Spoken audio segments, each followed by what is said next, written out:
the Turner Company had a hand in producing the Mortal Kombat film, and they basically said, can we take this concept and bring it to the wrestling ring? Hey guys, my name is James Walsh, and you are listening to the Wrestling Epicenter here on YouTube.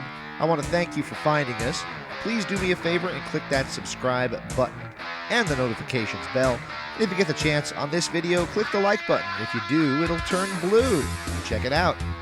Also, check out WrestlingEpicenter.com for all this great content available in MP3 format, our online store that'll keep us going free and clear, daily news updates, as well as all the information from the history of professional wrestling you could possibly ever want. Check out WrestlingEpicenter.com online right now. Without any delay, let's get to your interview here on the Wrestling Epicenter. And on the line with us right now is a man I probably should have warned about the loudness of our introduction. It is a former WCW superstar, the guy I'm really glad to have on the show.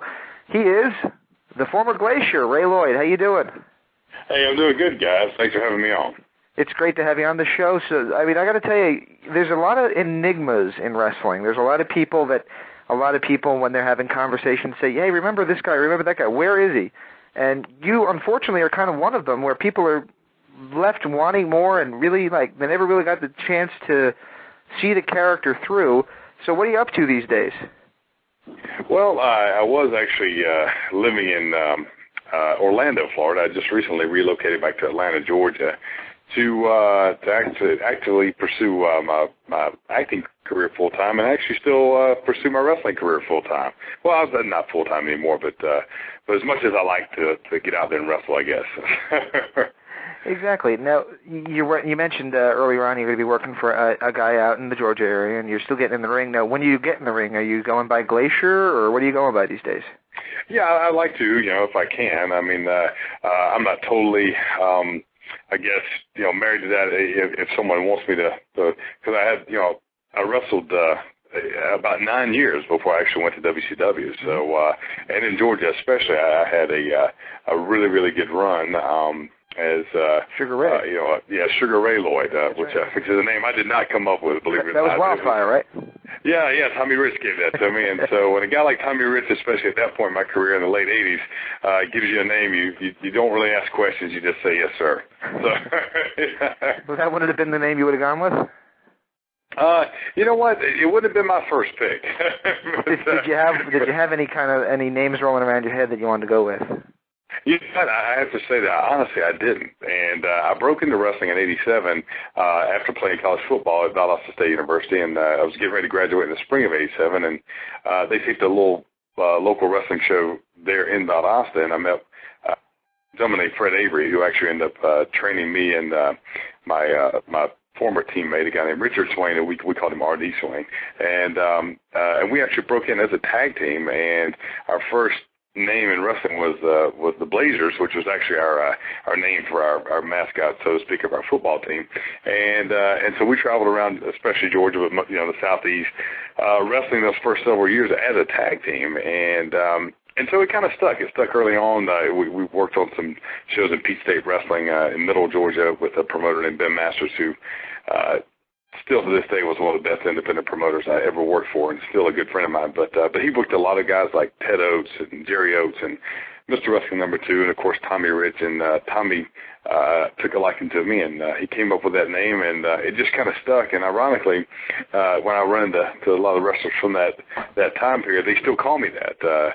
All the Armstrong brothers, who are still very good friends of mine and who helped me a lot early in my career, still they all refer to me as that whenever, and people go, what the heck are they calling you that? What's the name? And I try to tell them and try to give a brief explanation as to why some people still call me that.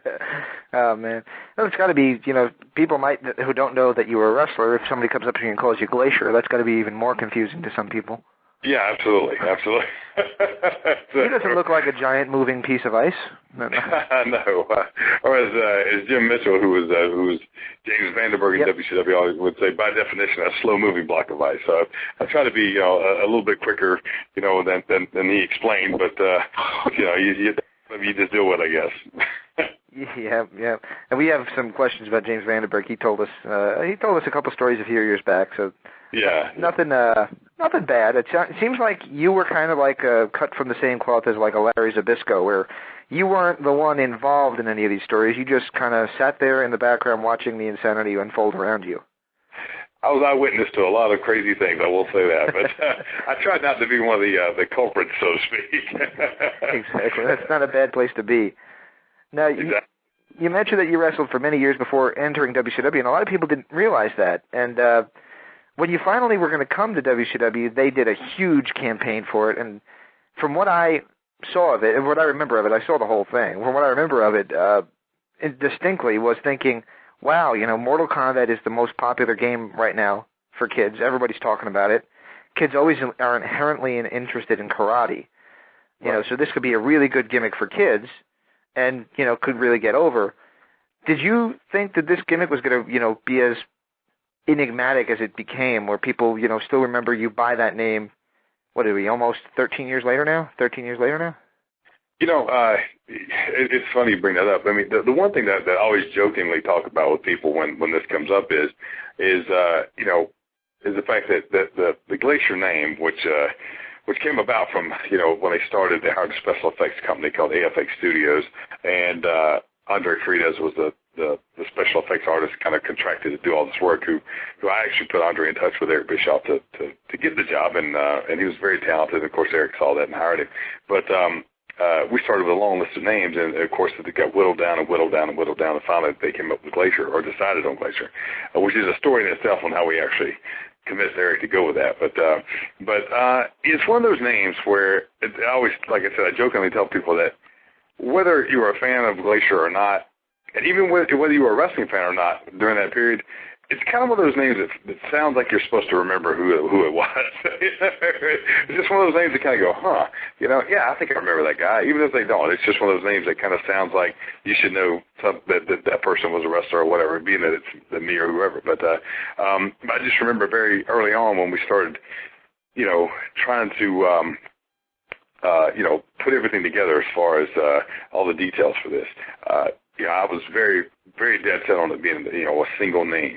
That's what I wanted, and I just felt it was always, there's some very strong names in the past, like Sting and things like that I thought, okay, this is something this is for the way I want to go with it, and thankfully they saw that and allowed me to kind of have some input in that.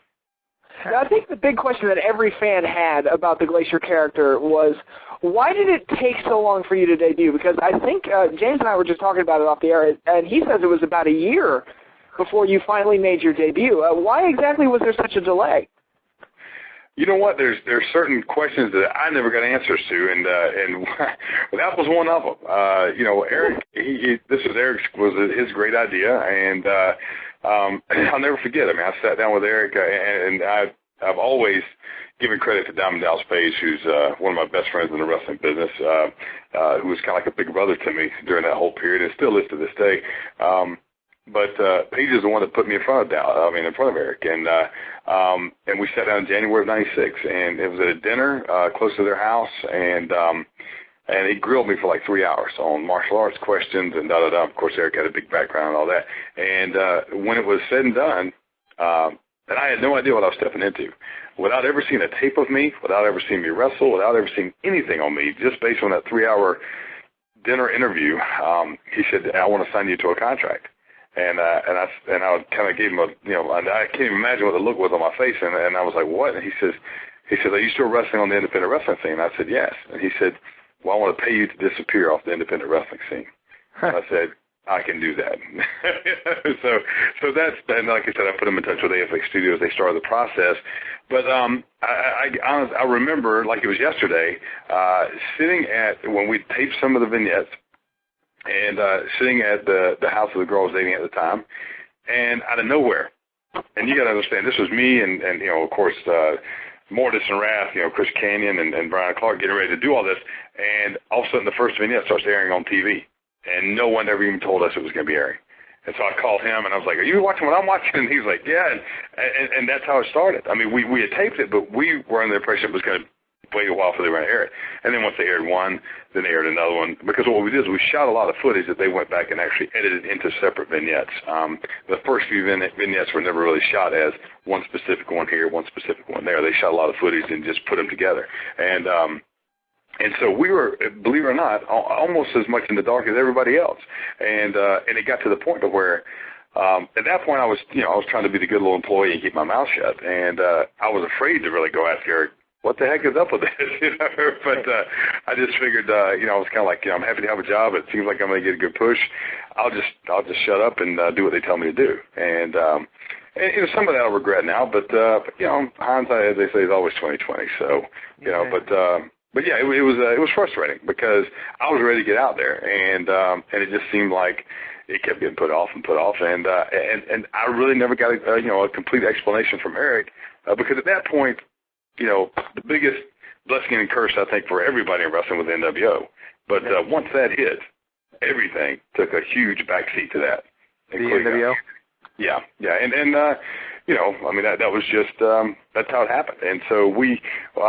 But I always tell people that I'm really proud of the fact that when I finally did debut and I had a good run, for those first few years, we were solid mid-card matches on that roster that was the hottest roster in the probably professional wrestling history at that time. Exactly, that was probably the most loaded, complete, the most incredible roster ever assembled, and there were so many phenomenal talents on there that even beyond the show was almost a compliment because that means that you were on there instead of Marty Jannetty or somebody else that was on the roster and they just weren't doing anything with. Right, and that was another thing is the roster was huge, but there were well over 100 guys that were signed on contract, and we were on TV week in, week out, literally every show, and that was I didn't realize the impact of that and the importance of that until later on because it was happening so fast. Like I said, I was just trying to tread water and keep my spot, but it was an incredible honor. It was an incredible thrill ride to work with some of the guys I got a chance to work with, and and like I said a while back that I went from wrestling in the independent scene to walking into the locker room, and literally the first handful of guys that I met when I walked in the locker room were Lex Luger, Randy Savage, Dean Malenko, Sting. And King Haku, or I call him Mr. Ming, but and I went from an independent locker room to that almost overnight, and I did like any good little wrestler would do. I took my bag, I went and sat in the corner and shut my mouth until I was told what to do. That's probably the smartest thing to do. Now, let me ask you this, because as a fan at that time, I was hearing more of the conversation that was going on amongst wrestling fans, and wrestling fans have the tendency to think that everybody's trying to get one over on them, and we always try to decode the stuff even today, and obviously with the internet we're probably a little bit better at it than we used to be, but unfortunately those vignettes started to air right when Bret Hart was having trouble with Vince and the WWE, starting to have trouble, and a lot of fans were theorizing that Glacier is going to be Bret Hart because in those vignettes, everything was kind of blue, everything was kind of blurry, and you couldn't really see who it was. You could have been just, whatever. Do you feel that maybe the expectations of what Glacier was going to be preceded the gimmick to where even though you were a hell of an athlete and, the entrance was phenomenal and the matches were phenomenal, maybe there's no way you could have lived up to the expectations that was built up in the fans' minds? Yeah, absolutely. One of the guys who really, really took me under his wing when I was at WCW was Arn Anderson, and I respected him so much as a performer and a wrestler before I even came to WCW. So to be able to sit down and have this guy who I so much basically kind of idolized giving me advice was just amazing. And he's the first guy who came to me and basically was able to look me down and say, that entrance and this gimmick is the biggest blessing and curse that anybody could ever be handed. And he said, it's absolutely impossible for you to go out there and have a match that's going to follow that entrance. Because the only way you're going to follow that entrance is to walk on water. And when he told me that, I thought, my God, he's right. I give WCW a lot of credit because during the time when secrets seemed to be coming out of the woodworks, nothing was sacred. they did keep that a big, they kept it a pretty well-kept secret as far as who it was, and of course I wasn't talking, but it was, and so there was a little bit of it because I thought there was that kind of like, I think for some fans, a disappointment because it wasn't Brett or it wasn't Kevin Nash or whoever they kept thinking who it was going to be, blah, blah, blah, all these people whose names kept popping up. And then I thought, okay, well, when I come out, at least it's going to be a fresh face. At least maybe they'll accept me and they'll give it an honest chance. And I do feel like overall the fans gave it an honest chance. And, I'm just amazed sometimes when I hear, the critics, you always, you have fans and you have critics of any wrestler. And I hear sometimes fans say, well, it was, that my whole run was a huge disappointment. And I'm like, you got to be kidding me. I mean, I was there for, pretty much the last 5 years of the company, and up for a few months during the period where I was in contract kind of negotiations to sign back with them. And I just remember, I never, ever, with the Glacier character, and I'm telling you guys honest truth, I never, ever got booed during that entrance or during my match. I mean, and on the Saturday night shows, I became kind of like the match, the thing that they would put me on the show at certain points at about 3/4 of the way through the show. When if you ever went to one of the Saturday night tapings, they were pretty long because they had like 20+ matches they were taping for usually 2 shows, and and out of the 20 matches there were some dark matches and stuff like that. And they would put me about 3/4 of the way during the show, no matter where they would edit it later to be put into the show, because they knew that entrance was different than anyone else's entrance, and it was going to basically rekindle the flame of the crowd and build their energy back up again. And and so there was a lot of weight on my shoulders to carry that thing. And when I came through the other side of it, I tell you what, I was really proud to be able to hold my head up and say, you know what, I did a heck of a job with it. And and I can be honest with you, I had very, very few matches that I would consider not good matches in my entire run at WCW.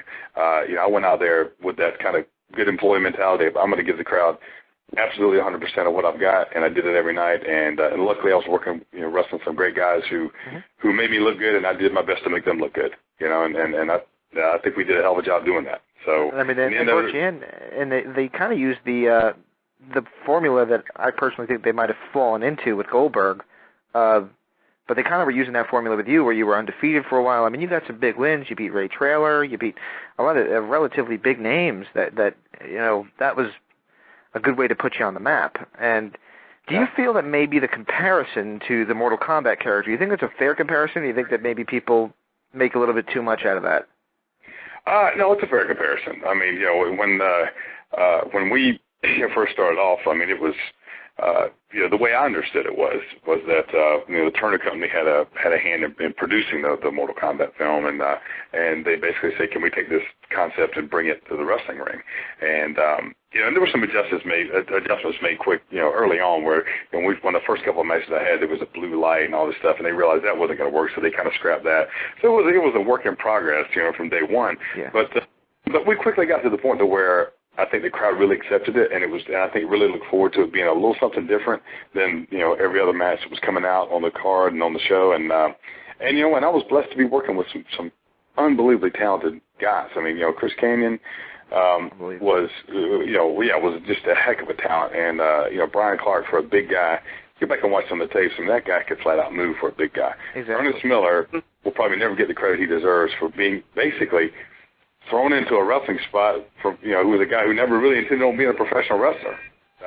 Exactly, yeah. And then basically had to take through the power plant a crash course in learning how to become a professional wrestler, and he did an exceptional job. And so we had a bunch of obstacles that we had to overcome early on, and we did. Every time they threw something at us, we came through it, and we showed up every day. We gave our best, and we had some unbelievably good matches.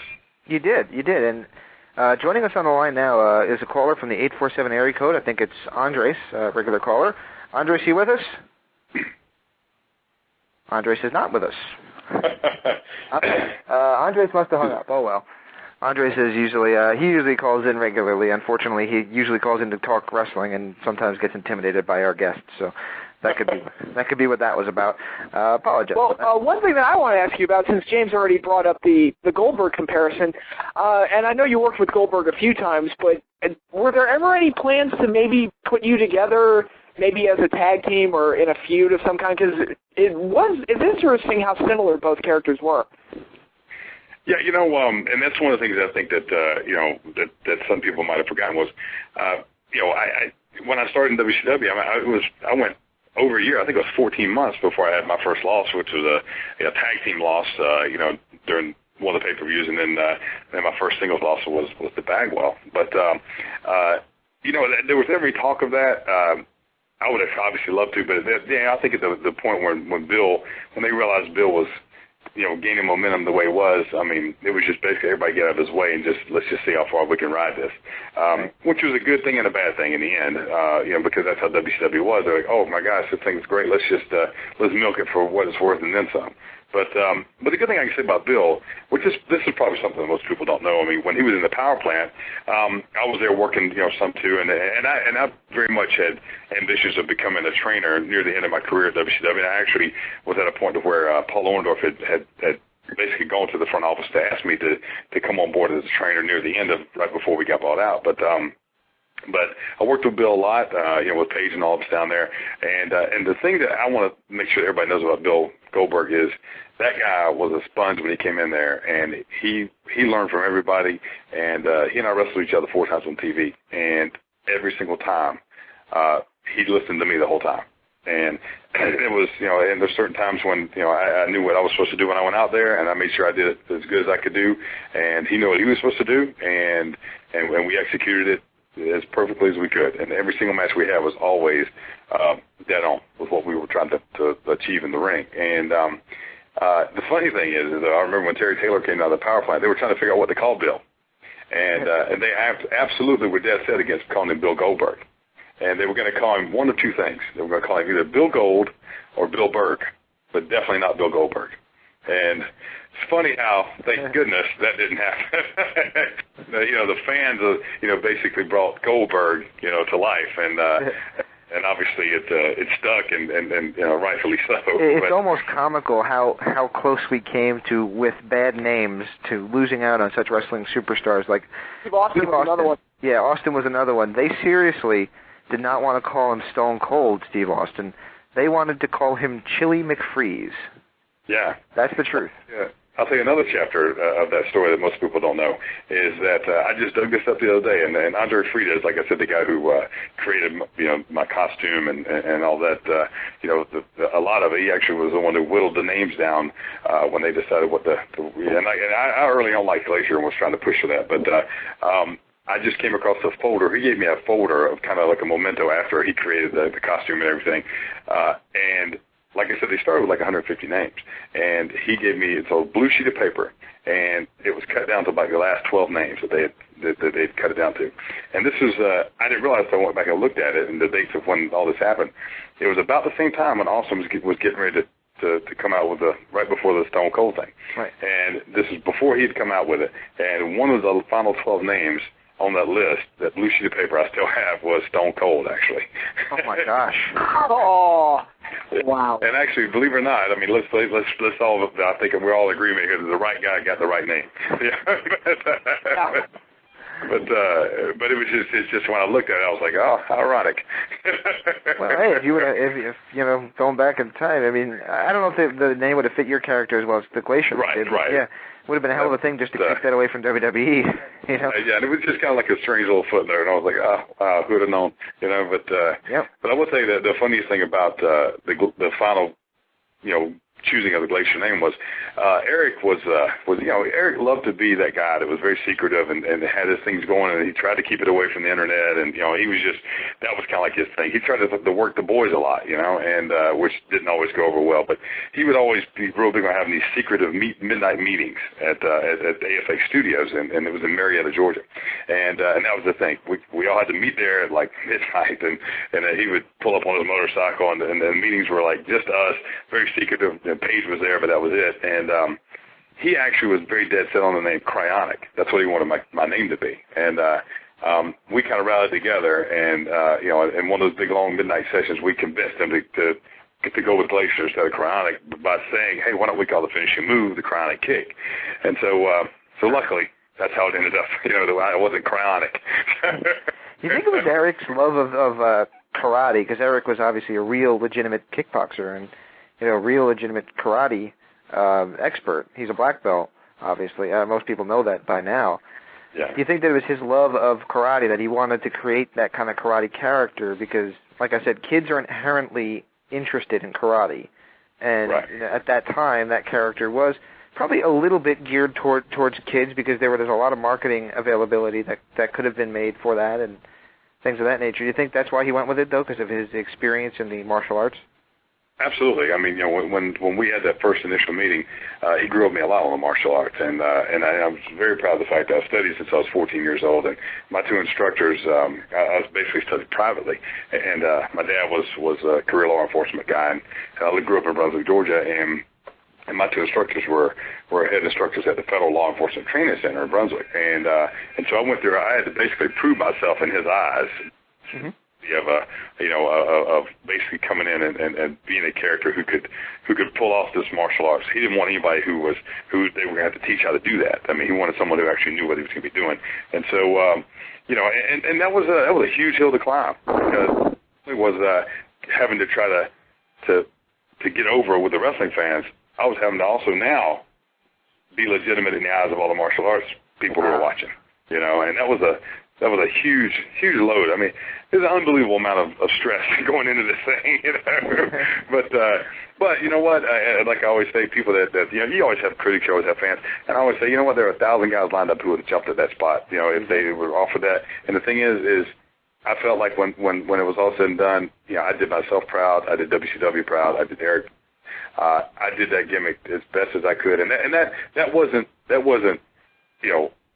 I didn't become Glacier. I mean, Glacier became me, and we're one and the same. And I got to the point where I didn't consider a character, I didn't consider a gimmick.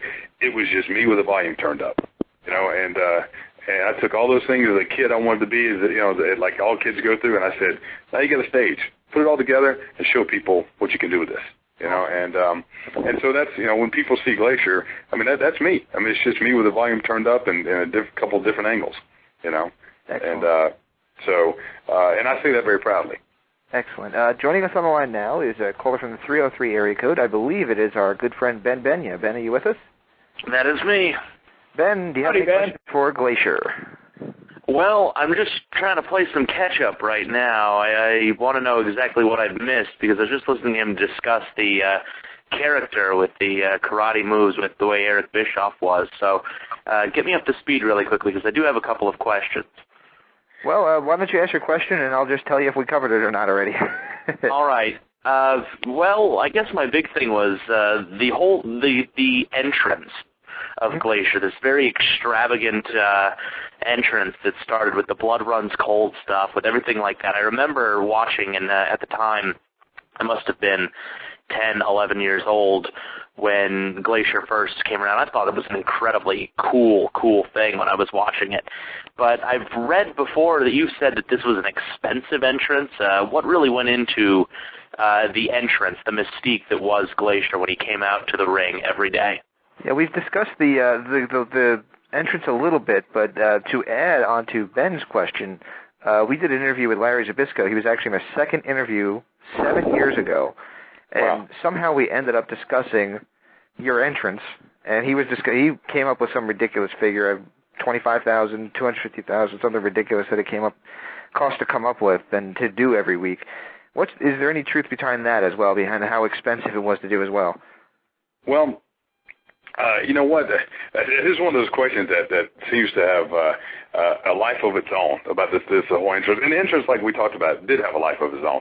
I mean, like Scott Armstrong told me one time, he said, when I first came out, he said, my kids don't know, they don't have a clue who you are, but man, they know that entrance, And so, like I said, it was a blessing and a curse, so to speak. But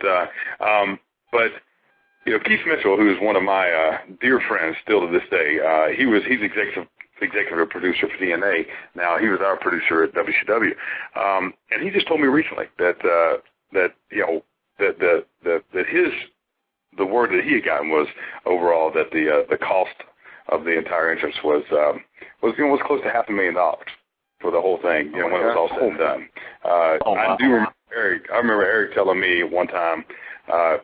you better make the most of this entrance every time you go out because it costs me at least $9,000 every time you go on TV. And I was like, what do you mean? He said, I had to fly in 3 laser specialists at $3,000 a piece just to have them here for that 2-minute entrance. And I was like, okay, well, now the pressure just went way up, you know.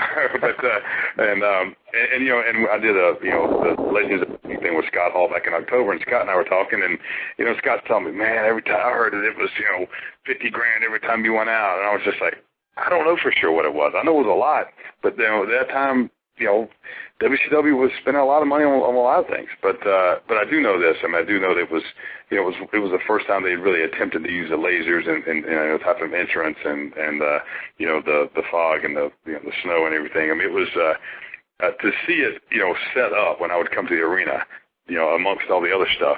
I mean, it was obvious that there was a lot of work that had gone into it. And obviously, when there's a lot of work at that level, it costs a lot of money. So, Keith Mitchell gave me what I think, and I trust him the most because he's the guy behind, he's the big guy behind the curtain, kind of like the Wizard of Oz, basically. And for him to say it was, his estimate was, around $500,000, then. You got to figure that's $1996, not $2009. Yeah. But so it was a lot. It was a lot, and then there was a lot of pressure on me to live up to that. And at the end of the day, I think I did a pretty darn good job of it. I really do. I was very proud of my effort, and when it was all said and done, what I'd done to contribute to that level of wrestling. I felt really proud of what I've accomplished. And Ben, did you have any other questions? This isn't more of a question as it is a statement that should evolve into a question at some point. I'm really using my journalistic instincts on that one. Mortis. The fact that what I would most associate Glacier with, and in the WCW days, was this very bizarre back and forth feud, a really long-term feud, if I recall, between yourself and Mortis, Chris Kanyon. And I just wanted to know about how all that was for you and how all that came to be and just the ins and outs, because I remember that being, again, I thought it was really cool when it happened. I can actually go back and watch a couple of the matches now and see some of the stuff that was going on there. Well, first of all, let me say that, that Mortis, Chris Kanyon, was what I consider one of the most talented wrestlers of that era. Absolutely. He was incredibly dedicated to the wrestling business, to his craft in the ring, and which is one thing we all did. I mean, when we signed on to do this thing, we took it upon ourselves. I mean, we were at the power, and you got to understand, Kanyon had been in the business about as long as I had, maybe a couple of years less. But like I said, I was a few months short of 9 years in the business when I signed with WCW, and I'd gone to Japan. I had a pretty good resume going into this. And even with that, we went down to the power plant 5 days a week, Monday through Friday, from open to close, and we worked our tails off. And then we would film as much as we could, videotape it. We'd all go home, get cleaned up, meet at usually Canyon's house, and watch the tapes of what we'd done that day. I mean, we lived, eat, slept, breathed what we were trying to do with this thing. And that's the one thing I think a lot of people don't realize is that it wasn't just thrown at us and we'd say, oh, okay, we'll make the best of it. We created that, and we were very proud of it. And I'll always be very proud of what we did. But I all the years I've wrestled, 22 years in the business now, I always tell people the same answer. I never had chemistry in the ring with anyone better than Chris Kanyon. Now, let me ask you this question. This is kind of a little political, and you can answer this or you can refuse to answer this. Now, here's the question. Kanyon, it's no secret now, came out of the closet a few years ago, and there's a lot of promotions and things like that he said, wouldn't hire him or wouldn't push him because of his sexual preference and things of that nature. Now, my personal thing is, you know what, I'm a conservative, but I don't care. It doesn't affect me at all because chances are he wouldn't be attracted to me anyway. So what's the difference? You know what? But that's my serious Put yourself down, James. Well, exactly, but I mean, it doesn't bother me in the slightest. Now, do you think that maybe there was a little of that going on back then, or not really? Well, I'll tell you guys exactly like I told Chris, the day he came out. It was probably a couple of days after when I finally talked to him on the phone. And I remember exactly, I was standing in, when I did the Coach Buzz Stern character, the guy Luther Biggs, who was my protege, he's one of my best friends in and outside of wrestling. And, we were friends together all during that whole run. I pretty much knew. I pretty much knew way before you know, with Chris. I never asked. He never told. It never came up because, and really in my eyes, it didn't matter. You know, I mean, the same thing I felt like, you know what, whatever he wants to do is his business. You know, at that point, I'd like to, you know, I didn't see him going out with any girls. I knew there were some opportunities and he just didn't seem interested. But still, I wasn't going to ask him. I didn't. If he wanted to tell me, great. If he didn't, that's fine. And we just, you know, I just left it alone. So when he came out, it was no surprise to me. I think he struggled with it. You know, it's been an incredible load for him to haul, and you know, and I think that he put so much of his life into wrestling. I think he's having some difficulty now trying to figure out what he wants to do after wrestling.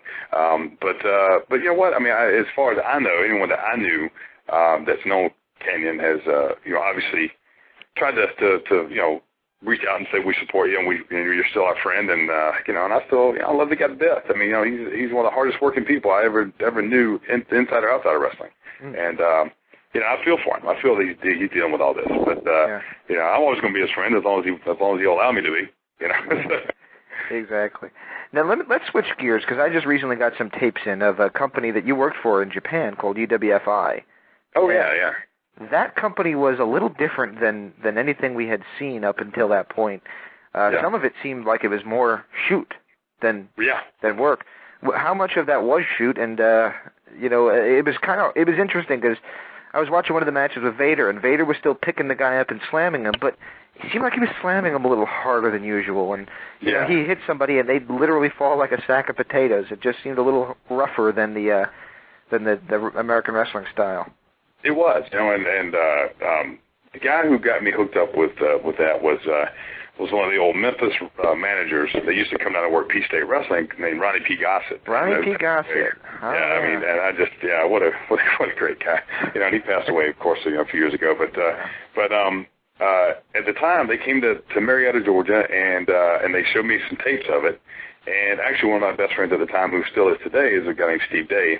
And Steve was back in 1980, was a bronze, a silver, and a gold medalist at the World Games, and was the head wrestling coach at one of the biggest high schools in Georgia. And he sat down with me to watch it, and he was blown away by it. And ironically, once they found out Steve's credentials, they wanted to send him to Japan before me, which was fine with me because I wanted him to go over there and let me know what it was like. But yeah, you know, with UWFI, you know, essentially, you know, the finishers worked, and but the rest of it, you're pretty much on your own. When you're on your feet, you could lose the match, like unlike here, where you get points over there, you start with points and you lose them, you know, as you go, if you get thrown or you get to the rope or whatever. But yeah, when you're on your feet, it was pretty much anything goes. And if you got knocked out, then it was over. And you were pretty much encouraged to throw all you had when you're on your feet. When you're on the mat, it was more a little bit like the fake. You know, they wanted to see, you know, what both of you could do, but it wasn't as much of a shoot when it was on the mat. But done right, it very much gave the appearance that it was. But when you were on your feet, there was no doubt about it. It was every man for himself. Now, with your sorry, go ahead, Nick. I was wondering, you were saying that there was a chance you could get knocked out in this promotion. Were you ever knocked out, or was your bell ever rung really bad when you were working for this company? You know what? You know, I'm sitting in a wooden chair, so I'm going to knock on wood. No, I never was knocked out. I don't know how in the world. I mean, I somehow was born with a real hard head, I guess. But I don't know. I mean, I'm in no way saying I'm a great fighter, but I think maybe I was able to do good in fights because I didn't get knocked out easy. I don't know if that makes any sense or not. But you know, the first fight the first one, ironically, what they would send us, so they would send us a contract to sign, but we were not allowed to know who we were wrestling until we got over there. And so when I got over there, the first guy that had been, you know, contracted to wrestle, I believe his name was Tamura, and but he just, and at this time they were allowing anybody to come in, like pro boxers, you know, judo players, anybody, and so it was a little bit of that kind of forerunner of UFC stuff, and Matthew Saad Muhammad, who had been the former world cruiserweight boxing champion, went over there, and Tamura choked him out in like 38 seconds. And so this guy overnight went from being nobody to a huge star over there, and all of a sudden, who comes bebopping over from America but me, to take him on, and we had a great match, and but yeah, it was tough. It was tough. I'm not gonna lie, but the greatest thing that for me that ever came out of the UWFI, which is one of the greatest things in my wrestling career, was the fact that I got to become friends and really be coached along the way by Lou Thez. And and I remained friends with Lou until he passed away. And one of the biggest honors in the world was when WCW did the Hall of Fame thing, and he was the first guy to be inducted.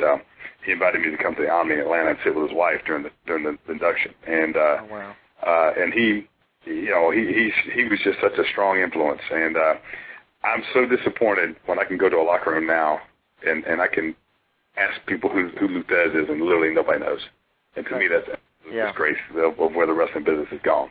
And when I look at a young wrestler, and I taught a seminar recently, and I said, "Can anybody tell me who Lou Thez is?" And nobody even knew who Lou was. And I remember when we were in one of the matches over there. He took me to dinner afterwards, and it was like 11 o'clock, and we're walking through this restaurant in Japan. And this is when I met him. He was 76 years old, long since retired. And he wrestled. Didn't he wrestle into his early 70s? He wrestled a long time. I think he did his last match in 1990, I think, as like an exhibition, but it had been a period before then. But then that was against I think Tono, I think. And but we walked through the restaurant, and there was this one table that recognized him, and we had like a private little room in the back, and this table stood up and started applauding for him. And by the time we got to the end of the restaurant, the entire restaurant was giving him a standing ovation. And he was just walking through the restaurant, and he was just such a class act, from always dressed, always kind of compared him to Sean Connery. And he just said to me, he said, he says, not that I ever expected in the States that these days just wants to be nice to get this kind of reception back home.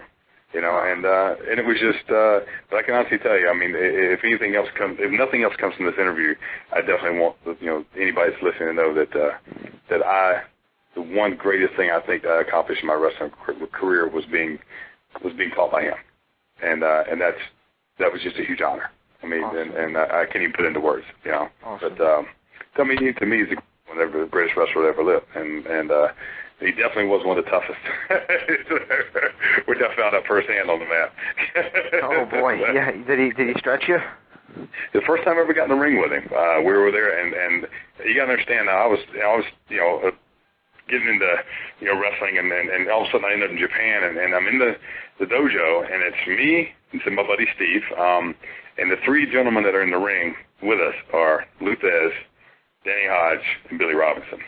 And I'm standing across the ring going, oh, my God, what did I just get myself into? And I'm circling around and with Lou, and Lou would never say, let's get in the ring and work, but he'd just say, let's just wrestle, and that's kind of like old school. That's just how they did it, and we're circling around, and I kind of put my right hand out there a little bit, and he slapped my right hand, caught it with his left, and jerked me straight to the ground. And he said, rule number one, you control the wrist, you control the wrestler. And all I said was, yes, sir. And I remember thinking, this guy's been retired for years, and he just kicked my butt. I mean, there's nothing to stop it. And but he, he could have done a lot worse, but he didn't. But he was because of his old school mentality of things, and that word is really thrown around so much now that I almost hate to use that. But he was the guy that really convinced me to do the Glacier gimmicks, because I didn't want to do it at first, because I'd become that way of thinking, that especially in the UWFI. I mean, I would go back to that old school way of thought of training, and that's just how I wanted to try to preserve that. And I kind of felt like this gimmick wouldn't do that. And I called him and talked to him about it, and he wrote me a letter right after that. And in the letter, he said, wrestling's never going to be what you or I want it to be again. And he said, but this is your profession. You chose it. It's okay. So go make your money. And that was just like that kindred spirit saying, it's okay, go do it, You got his blessing, right. Yeah, and once I got his blessing, I never looked back. I just went into it full speed, but I was very, very reluctant to do it up until that moment, and I was going to do it, but I didn't know if my heart was going to be in it, And after that, I never looked back. I was in it 100%. So I give him a lot of credit. Absolutely. Joining us on the line again, Andres, you hung up on us last time. Andres, are you there now? Yeah, hey, how's it going, guys? We're doing great. We got Glacier on the line with us. Do you have a question for Glacier? Actually, I just found that whole Luthez thing very beautiful, actually. It got me thinking of how fortunate you were to have a great mentor. And I think, you know, it's if you go through the wrestling business, a lot of times you don't have somebody to look up to and to teach you the ropes, you know, especially a guy that great. Right. Absolutely. So, yeah, but the whole thing about him, the letter for doing the whole Glacier thing, I thought it was awesome. Right. Incredible. Well, thank you. Glad you enjoyed that. We're going to let you off the line in just a few moments, but we wanted to ask you a couple other questions. Sure. Obviously, now you're focusing a little bit closer on the acting, and you're doing more acting and things of that nature. And I believe you said, I'll be honest with you, when I was talking to you earlier, I had an exterminator. We have a kind of like a cricket invasion, you know, walking around spraying. So I was listening to you, but I was trying to make sure he was doing his job right. So, did you say you got clearance to discuss this topic? Yeah, actually, you know, you and I talked briefly about this earlier. I did move back to Atlanta to pursue acting full time. I did some good stuff down in Florida. I did the last season finale of Burn Notice, the show on USA Network. And, really? Yeah, and with Bruce Campbell and you know, of course, with all the other cast down there, which was awesome. And then, but I recently signed on to do a film, which I'll start working on shooting at the end of this month up in Pittsburgh, and it's called River of Darkness, and it's actually a film starring Kurt Angle, and you guys are the first people for me to publicly announce that. So, which I promised you I'd make sure I did it on this show. So I'm looking forward to that. And you know, Kurt's working on a film right now called The Warrior with Nick Nolte, and he's wrapping that up at the end about the third week of this month, and we go right into shooting this one in Pittsburgh. And so I'm looking forward to it. It's been good. I mean, I actually just had an audition this morning for a possible recurring role on Army Wives, which is a show on Lifetime.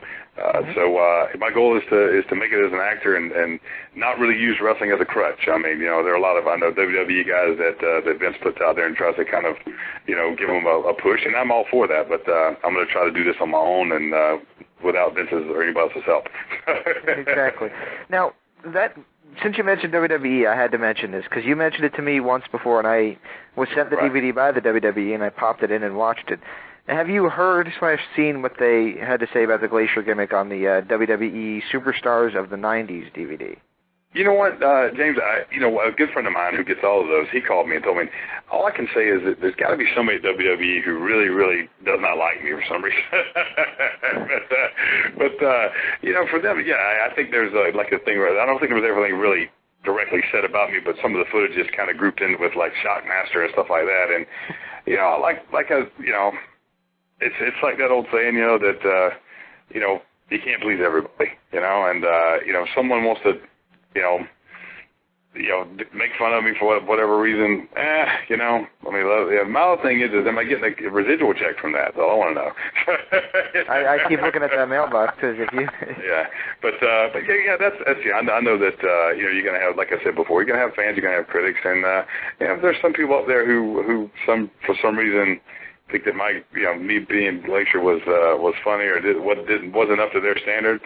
So be it. You know, let them do that. Let them have their fun. I don't care. You know, because I'll tell you what, every time I have someone like Ben who just called in and said they watched me when they were 10 years old and they really liked what I did, that's payment enough for me. You know, and that carries a lot more weight than what someone at WWE offices thinks about me. Well, I'm thinking All right. this is the same company that came up with Mantar, so yeah, what do they know? Exactly. Well, and you know, and I think James, I can't remember if I told you about it, but I mean, they actually offered me a position to come out once they bought us out, and you know, my father's legacy as a state trooper is something that's very important to my family, and they actually wanted me to do a state trooper gimmick, and like I said, I've never worked for Vince, so I'm not going to sit here and put the boost to him, but I wasn't going to trust my dad's legacy to WWE. I never went, and so I ended up going to work for Dusty Rhodes at Turnbuckle Championship Wrestling, which I never regretted because Dusty was one of my childhood heroes. Absolutely. So I got a chance to learn from Luthez and Dusty Rhodes, which at the end of the day is not a bad resume. So. And for those who haven't seen the Turnbuckle Championship Wrestling stuff, I mean, the stuff that you guys were doing was very, very good. I mean, your matches were really strong back then. There's been people. Daphne, for example, was on the show, and she said that, you know, if people only knew how damn good you could be. And you know, she said your Glacier stuff was good, but when you were in TCW, you really, really shined, and you know, they never knew how good you really were. Well, thank you for saying that. I really appreciate that. And of course, I love Daphne to death. She's just such a sweetheart. But yeah, you know what? I mean, you know, that was, you know, Dusty offered me a chance. He said, you know, you can go there, and I went to him for advice. I said, what should I do here? And he said, well, you know, I couldn't blame you if you did that, but I'd really like you to come work with me. And I went in, and I was his right-hand guy, you know, for 3.5 years during the whole turnbuckle thing, and I was the booker. I wasn't the booker. I ran the locker room. Dusty was the booker, but you know, it was a chance for me to really show my childhood hero. Okay, give me the ball, let me run with it. Let me show what I can do, and he did, and I did my best to make myself proud, and in turn make him proud, you know, and you know, shine for his company. That was a great time in my life. I mean, it was frustrating at times working with Dusty, but overall it was a heck of an experience. Well, you mentioned you lived in Orlando, and you mentioned that you were friends with a producer.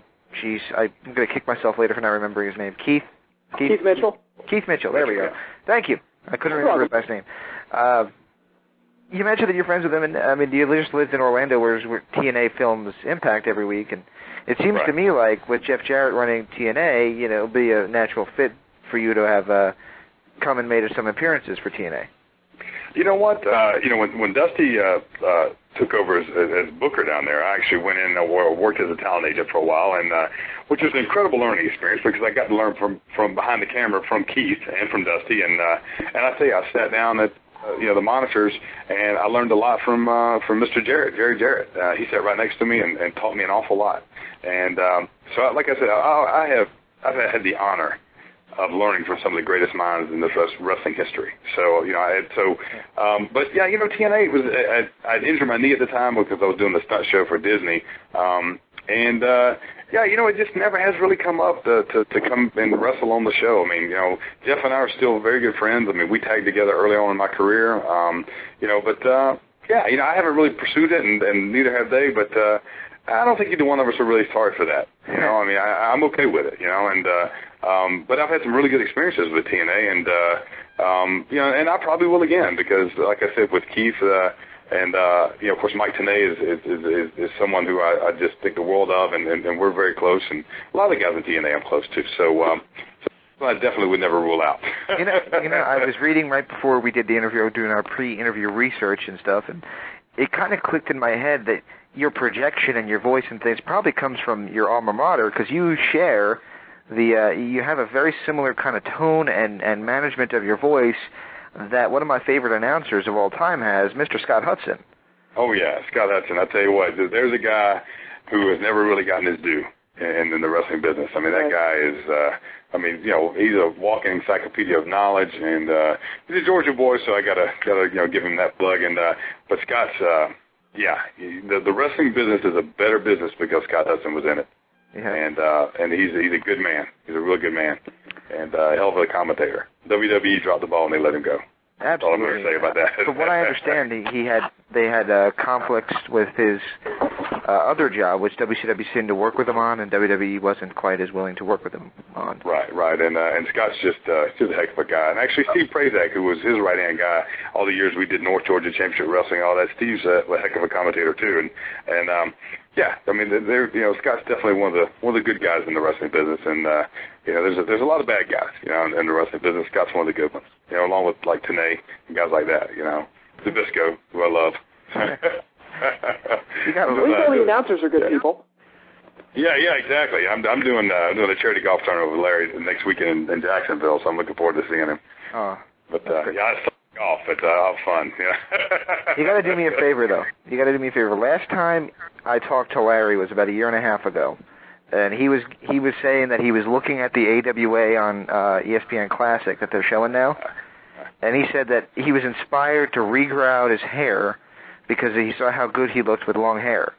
So when you see Larry again, you got to tell me something. If I talk to you sometime in the next couple of weeks, tell me if the hair is longer, because I'm kind of curious now to find out if he actually. You know what, it actually, because I spent a lot of time with him when I was in Orlando right before I moved back here, and it looks good. It really looks good, you know. Good. And yeah, he's you know, he's looking like Larry of old. He's looking good. He's looking good, and you know, he's slim and trim, and you know, Larry's Larry. I mean, Larry, you know, You never see Larry in a bad mood. You know, he's always jovial, and you know, he's just happy to be there. You know, and how can you not have a good time with a guy that's always wearing the Hawaiian shirt? You know, so. Awesome. Well, we're going to let you go in just a sec, but we wanted to plug Wrestle Bookings, which you're now joined up with us on. And for those who don't know, Wrestle Bookings is my and my wife's booking agency for a lot of the wrestlers. And if you're interested in booking Glacier for your event, personal appearance, autograph signing, wrestling match, acting job, motivational speaker, whatever. he'll do everything except hang your ceiling fans. That's right. That's right. There you go. But I'll tell you what, I can't thank you enough for joining us. Before I let you go, do you mind if we give you the psychological exam test here? That is the word association. It's basically just tying in a few loose ends. Okay, well, I'll do my best. All right, we'll keep it to about 5. Is that fair? 5 names, guys? Okay, Patrick, you want to take the first one? Sure. First name, got to ask it, Eric Bischoff. Bischoff. How short or long do I have to be with these? If you have one word answer, that's great. Or if you want to go on the story, go ahead. Eric Bischoff, opportunist. You know, he found opportunity and he ran with it. But once again, what was his, what I think, what built him up was also his, the same source for his demise, so to speak. You know, and taking chances on certain things that maybe he shouldn't have. But I hadn't talked to Eric in a long time, but I'll always thank Eric because he gave me a chance to perform on the biggest stage in the world. You know, at the greatest time in the world, and I'll always thank him for that. And that's something I wanted to ask you about. WWE, we talked a little bit about the Superstars, the 90s DVD. They're going to be doing a WCW DVD, and I think all of us kind of cringe when we hear that because we're thinking, oh, no, it's going to be like an Ultimate Warrior DVD where they just, rag the entire time. Do you fear that could be what they're going to do, or do you think that they'll do a respectful job? I got to be honest with you. I don't expect WWE to do anything that's respectful of anybody, and I just. That's just me. I'm sorry. I'm not trying to put the boots to them all together. I just see their track record. And, yes, I definitely think that they'll do everything they can to make themselves look great and make WCW look like a second-class citizen, so to speak. I'm sure they'll have some valid points. I mean, they're still left standing and WCW is not. But bottom line is, for almost 2 glorious years, we kicked their butt in the ratings every single week, and I was there for every single one of them. Can I give you a quote from Confidential? This was a quote that WWE did on they had a TV show, I think it was 2003, called Confidential, and basically it was Mean Gene and the WWE voiceover guy, just going through the history, and it was really a cool show, but it was very biased, and they did an episode focusing on 1996. Right. And this was the line that the WWE announcer said. Verbatim. Even though WCW was getting higher ratings, the fans much preferred the WWE's brand of entertainment. And I sat there scratching my head for like 10 minutes thinking, what the hell does that mean? Yeah. I guess that means the fans that were related to all the wrestlers that were working for WWE. I don't know, but like I said, they're gonna skew everything towards their favor, which I can't blame them for that. They have a business to run and they're gonna try to make themselves. They're gonna paint themselves in the best light they can. That's fine. But we all know, anybody that watched wrestling during that period knows that for better or worse, there was a period when we were riding the wave at the top of it, and we rode it for a while. And I feel very fortunate to have been part of that team when we were riding that wave. And that's something that's just a lot of great memories for me, and I'm awfully proud of it. All right, Ben, you still with us? I'm still here. Would you like to throw a name at Mr. Glacier? Mr. Rayboy. Other than I got my fill earlier. I'm just again very glad to hear such a name on the show because I did rather enjoy the Glacier character, even if I was one of a smaller percentile.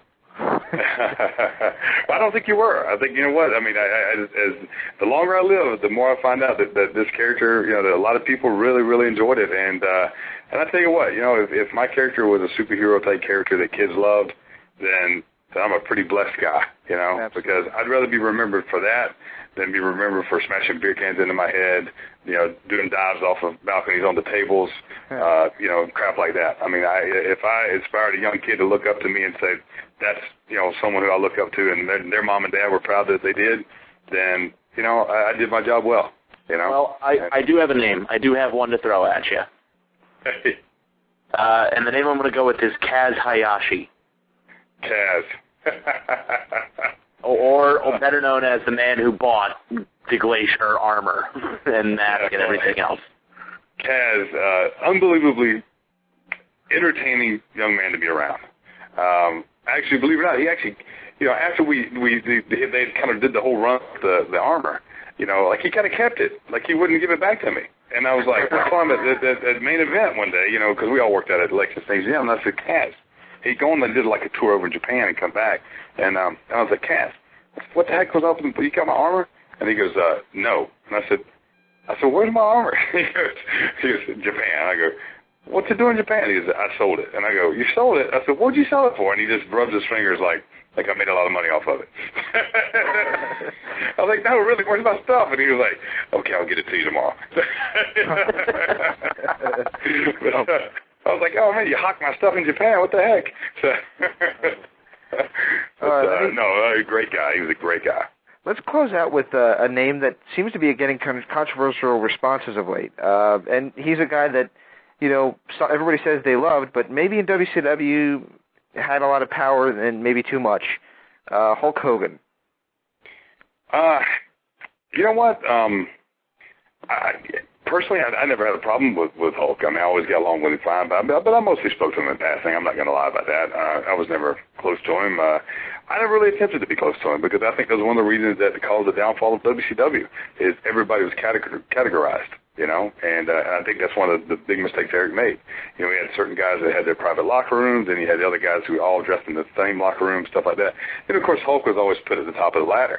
And I think that inevitably that's what hurt us. But I never had any problems with him at all. I mean, he was always of course, there were a lot of stuff that went on behind closed doors I wasn't privy to and didn't care to be. But I never personally had a problem with him at all. I do think that, now with all the things that he and his family are going through, the personal issues, I think, it's hard to feel sorry for someone who puts their personal life out there like that. I think you look at just about any family that's been on any reality TV shows, and they've all almost ended in train wrecks. Yeah. It's the price. I think by now that people would learn not to do that. Exactly. I mean, they made this whole thing, I don't know what the hell, and Mike and Carol or some crap like that. And it's like, to me, it's, everybody's like, oh, you should feel so sorry for them. My thought is, haven't they seen what happens? Right. This is what happens. That's the price of fame. You're going to be under the fishbowl, and if you want, us to have me to have sympathy for you, give the money back then, because that's what you did it for in the first place. Exactly, but like I said, overall, it was a great experience working alongside Hulk. I mean, that was something that, it was a period when I'd walk in the hallway and pass him in the hallway, and I'd still have to kind of pinch myself and say, I'm on the same show with Hulk Hogan, because I came up in that period, when the first WrestleMania and Hulkamania and all that stuff, and there were still those moments when you kind of say, how the heck did I land here? Yeah. So, but which is pretty cool, though. I mean, I've never stopped being a fan of wrestling, and I never will be. So I'm the biggest mark on the planet. All right. Proudly. Exactly. So other than checking you out at WrestleBookings.com and hopefully catching you with the Kurt Angle movie and maybe seeing you weekly on the Army Wives show. Yeah. What's coming up soon for Glacier? For Ray Lloyd, I should say. First of all, like I said, I mean, I'm really proud to be, connected with Wrestle Bookings because I do really enjoy getting out there and still being able to meet wrestling fans and perform, wherever I can because I'm 45 years old now, and I myself I'd retire at 40, but I'm still doing this, and which means I'm not going to set any limits on myself anymore. So yeah, I'm still out there plugging away wrestling, as much as I can, and trying to keep that motivates me to stay in somewhat decent shape. But yeah, pursuing the acting thing full time. I'm single, no kids, divorced, no kids, so I got a lot of freedom to kind of do what I want to do, which is nice. But, my mom's up here in North Georgia, just above Atlanta, so I'm kind of moving back to this area, kind of being there to kind of take care of her a little bit. But, other than that, I just, enjoying life. I mean, life's been good to me, you know, and I'll definitely never be one of those wrestlers who's bitter at life. You know, I'm just life's too short, man. You know, I want to enjoy it while I'm here. Well, that's actually a refreshing change because every once in a while you get one of the guys on the show that, you know, they've been beaten down so much. They've got a little bitter, and, you know, you've been jovial, you've been laughing. It's great having you on, and it's a great, refreshing change of pace for a happy guy from the business, and we can't thank you enough for stopping by and joining us for as long as you have. It's been a little longer than I said it would be, but we again can't thank you enough. We hope you enjoyed it, and I'm sure our listeners have. Patrick, you want to take her home? Sure. Once again, thank you very much for the time. This is a very entertaining interview. I really enjoyed it. Well, thank you, guys. I really appreciate you having me on, and you know, I apologize for, I guess, being a little long-winded at times, but at least I know I'm long-winded, so I'm apologizing for it.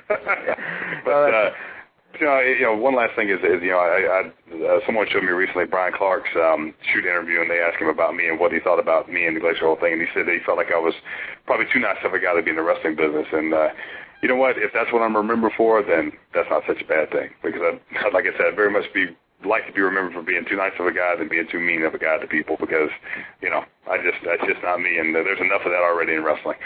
Exactly. He did say that, and we interviewed him about a year ago, and I think it's possible that the guy who's doing a lot of these shoot interviews is the kind of like we're kind of blazing the path. We do a really strong interview, and all of a sudden they got a shoot interview like less than a year later. So, you know what? All I got to say to that is, you know, he did say something like that about you then, and he said that at the time you were teaching in school, right? He had said that was, you know, where you would be perfect because you had the patience of a saint and you'd be good at, you know, with kids. Well, I tell you what, whenever we have some time to do this again, I definitely have some good stories about Brian that are not incriminating, but good fun stories. I'll have to share those with you guys. Excellent. Well, thank you so much. I'll let you get off here, but thanks so much for joining us. And I'll tell you what, everybody, stay tuned. We'll be back in just a few moments. And this has been Ray Lloyd, formerly known as Glacier, here on the interactive interview on WrestlingEpicenter.com. Thank you so much. Thank you guys for having me. Thank you very much. Thank you. Goodbye. Bye-bye. Bye-bye.